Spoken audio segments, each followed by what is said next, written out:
The final gather process can be performed after photons have been emitted and processed. Basically, final gather refines the image by doing an extra pass.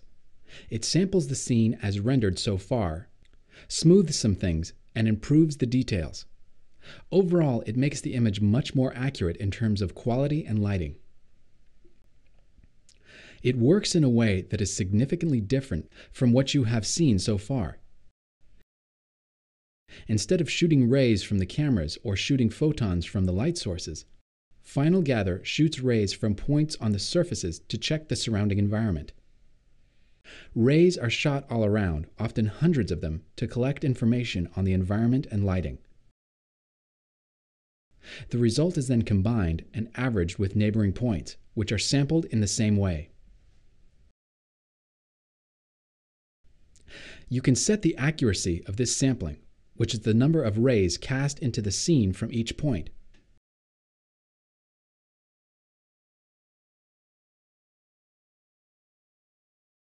You can also control the falloff over distance to limit the influence of objects that are far from the point being analyzed.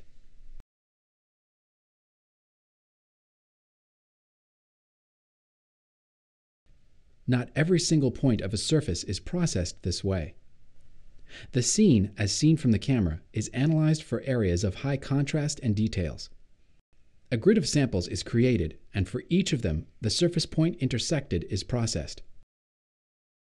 Final Gather samples can be saved to disk as a map and reused in subsequent renderings to avoid the sometimes slow computing of the sampling of Final Gather points, which can be a considerable part of the total rendering time for complex scenes.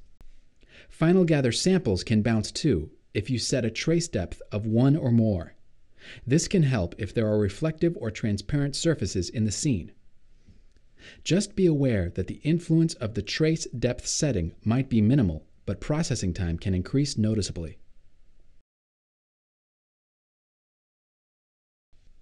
You can use Final Gather alone without using photons for global illumination. It will provide you with a simple global illumination effect which will not be accurate, but may still be useful in some situations. Another advantage of enabling Final Gather is that it can help reduce the number of photons necessary for global illumination. As you saw previously, even an extremely high number of photons can still create rough lighting on smooth surfaces. Final Gather will fix that, and you will probably be able to obtain good results with fewer photons than you might think. A note of caution when using Final Gather on scenes where some spots are brightly lit.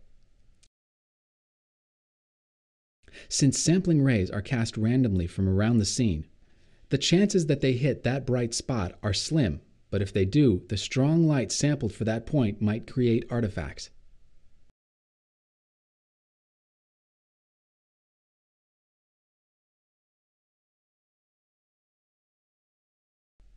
This doesn't apply to area lights, which are ignored by Final Gather and are not seen as actual bright surfaces.